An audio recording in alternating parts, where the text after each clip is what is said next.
नमस्ते sir. नमस्ते जी, बोल. बोला.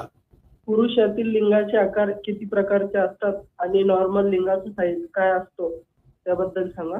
वा, नक्की हा सूरज. कॉमन प्रश्न हा आहे. कॉमन बघा, प्रश्न आहे. यांचं वय आता पाहिलं तर वय मला वाटतं किती, 18 वर्ष आहे तुमचं? हरकत नाही, 18 असेल आवाजानं वाटतं. हो. वयाचं काय विचारलं मी.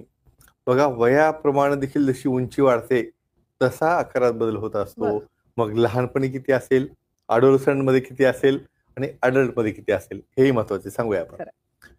बऱ्याचदा मुलांमध्ये ज्या त्यांच्या आई आहेत, जे पालक आहेत, ते नेहमी पाहतात, म्हणजे मुलांचं कंपॅरिझन, अहो म्हणे आमच्या बाळाचं एकदमच फार छोटं आहे, आमच्या बाळाचं एकदम व्यवस्थित आहे. मग तेही सांगूया आपण.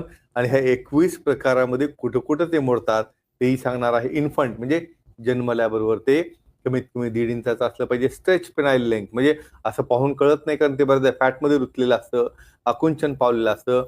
तर त्या ठिकाणी त्याला थोडं हलका पूल करून आपण प्युबिक सिम्पॅथीमध्ये बोन पार्ट आणि टिप पार्ट हा पाहायचा असतो. 1.5 इंचापर्यंत न्यूनेट्समध्ये, हळूहळू वय जसं वाढत जाईल तसं ते 3 इंचापर्यंत आणि अडल्टमध्ये ते 3.5 इंचापर्यंत जातं. 5.5 इंचापर्यंत हे आफ्टर इरेक्शन असतं. हे व्हॅरिएशन आहेत.